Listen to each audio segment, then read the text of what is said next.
Hey there, welcome back to lekchannel. Today, we've got an exciting film to discuss, Suzume no Tojimori. It's a gripping tale about a girl, Suzume, and her extraordinary adventure through doors leading to another world. A young girl searching for her mother, mysterious doors, a portal to a different realm, and a thrilling quest to prevent disasters. Are you intrigued yet? So, let's dive into the story. Suzume Iwato is a high school girl who lives with her aunt, Tamaki Iwato. One day, Suzume encounters a young man searching for a door in the city ruins. She tells him about an abandoned town over the mountain where he might find what he's looking for. Suzume gets curious, so she rides her bike to the ruins. There, she finds the door the young man mentioned. Despite trying several times, she can't enter the beautiful scenery beyond the door. However, she discovers a cat-shaped stone nearby, which surprisingly transforms into a living cat. Creeped out, she leaves the place and returns to her school. During lunch with her friends, Suzume sees smoke rising from the place she just visited. Strangely, she's the only one who can see it.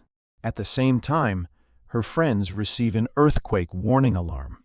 Worried, Suzume rushes back to the location to see what's happening. She finds out that the smoke is coming from the door she opened earlier, and the young man is trying to close it. The smoke takes the form of a worm, and if it falls, it could cause a big earthquake. Suzume decides to help him, and together they manage to close and lock the door. The smoke turns into rain. Suzume takes care of the young man's wounds at his home, and he introduces himself as Sota Munakata. Sota explains to Suzume that the door is a portal to another world, and the worms that come out of the door are powerful forces that can cause disasters. The key to sealing the worm is missing. Suddenly, a white cat appears and turns Sota into a chair. It turns out that the cat is the keystone Sota was looking for. Sota chases the cat, and they follow it to a ship sailing to Ehime. Upon arriving in Eheim, they find clues about the white cat, now called Daijin, on social media. They continue their journey and meet a girl named Chika, whom they help after she drops a basket of oranges from her motorbike. Chika thanks Suzume and introduces herself. While chatting with Chika, Suzume sees the worm appearing again. Without wasting time, Suzume rushes to the location to seal the door. Shota instructs Suzume on how to seal the door, and together they succeed. They see Daijin running away and wonder if he's the one who opened the door. That night, they stay at Chika's house and have a great time together. The next morning, they see Daijin on the news on a bridge to Kobe. They say goodbye to Chika and continue their journey. Chika gives Suzume a set of clothes that fit her. Suzume tries to hitch a ride to Kobe but has no luck. It starts raining, and she seeks shelter at a bus stop. Soon, a car stops, and a woman with her twins gives Suzume and Sota a lift.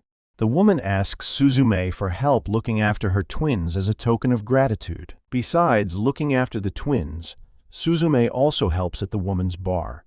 To her surprise, Suzume sees Daijin at the bar, and he warns her about another open door. This time, the door opens in one of the Ferris wheels at an abandoned theme park. Suzume is tasked with closing the door while Shota chases Daijin to turn him back into a keystone. Accidentally, they turn on the electricity, making it harder to close the door. Suzume is affected by the door, and Sota rushes to save her. Together, they close the door and seal it. Suzume tells Sota what she saw behind the door, and he explains that the place is called Ever After, where all souls go to rest. It's his family's duty to close the doors to prevent disasters for generations. The next morning, they get a hint about Daijin's whereabouts on social media, indicating that he's in Tokyo.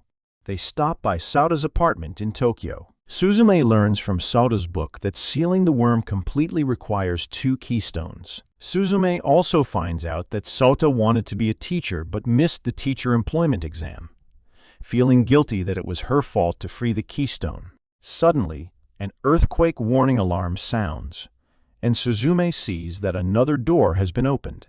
She and Sota rush to find its location, which leads them to a tunnel. It's not going to be easy this time. And the bad news is that the worm almost emerges completely, threatening to cover the whole city. Sota and Suzume jump onto the worm's body to stop it. Daijin appears and reveals that since Sota became the chair, he is the new keystone. Sota's body slowly hardens into stone, and Suzume desperately tries to call out to him, but there's no response. Daijin explains that if Suzume doesn't seal the worm, many people will die. Reluctantly, she seals the worm with Sota, who has become the keystone. The worm disappears, the disaster is averted, and Suzume falls unconscious. Daijin transforms into a giant to protect her. Suzume wakes up in a dark place and sees a door open, revealing Sota inside ever after. She tries to enter, but she fails repeatedly. Disappointed, Suzume closes the door and seals it. The next day, Suzume goes to the hospital to see Sota's grandfather. She tells him everything and asks him how to enter ever after. Sota's grandfather disagrees, fearing that Sota's sacrifice would be wasted. However, Suzume insists, and Sota's grandfather reveals that there is one door she can enter. Suzume must find the door she had entered before. Suzume meets Serizawa, and he gives her a lift. Suddenly, her aunt Tamaki appears and joins the car, along with Daijin. They stop for a moment, and a black cat appears and joins them. This black cat is Sadaijin, the other keystone. Finally, they arrive at Suzume's childhood home. Suzume digs into the ground and finds her childhood stuff, including her diary. She opens it and discovers that her dream of meeting her mother in Ever After was real. Suzume starts looking for the door, and Daijin shows her where it is. Suzume realizes that Daijin wasn't the one who opened the doors, but had been guiding Sota and her to the open doors. Suzume opens the door, and she, Daijin, and Sadaijin enter, ever after. They find that the worm has taken over the place. Sadaijin transforms into a giant to fight the worm, while Suzume and Daijin search for Sota. Finally, Suzume finds Sota and tries to pull out the chair to save him. With Daijin's help, Suzume manages to turn Sota back into a human. In the process, Daijin turns back into stone. Sadaijin, overwhelmed by the worm, also turns into stone. Suzume and Sota each hold a keystone and use them to seal the worm. After successfully sealing the worm, Ever After becomes bright again, and they restore peace to the realm. Then, Suzume sees her younger self still there and realizes that the person she met when she was a child was not her mother, but herself, having grown up. She goes to her younger self and hands her the chair. Suzume seals the door and returns to Serizawa and Tamaki. Sota and Suzume part ways, with Sota promising to meet her again. The story closes with a scene of them meeting once more. Suzume no Tojimori delivers an emotional roller coaster that keeps you engaged till the very end. The characters are endearing, the world building is enchanting, and the plot will leave you on the edge of your seat. I'm sure you'll be enchanted by Suzume's journey through the doors to another world. Remember to subscribe to our channel, hit that notification bell, and share your thoughts on the episode in the comments below. Stay tuned for our next exciting recap, right here on our channel. This is Liam, signing off.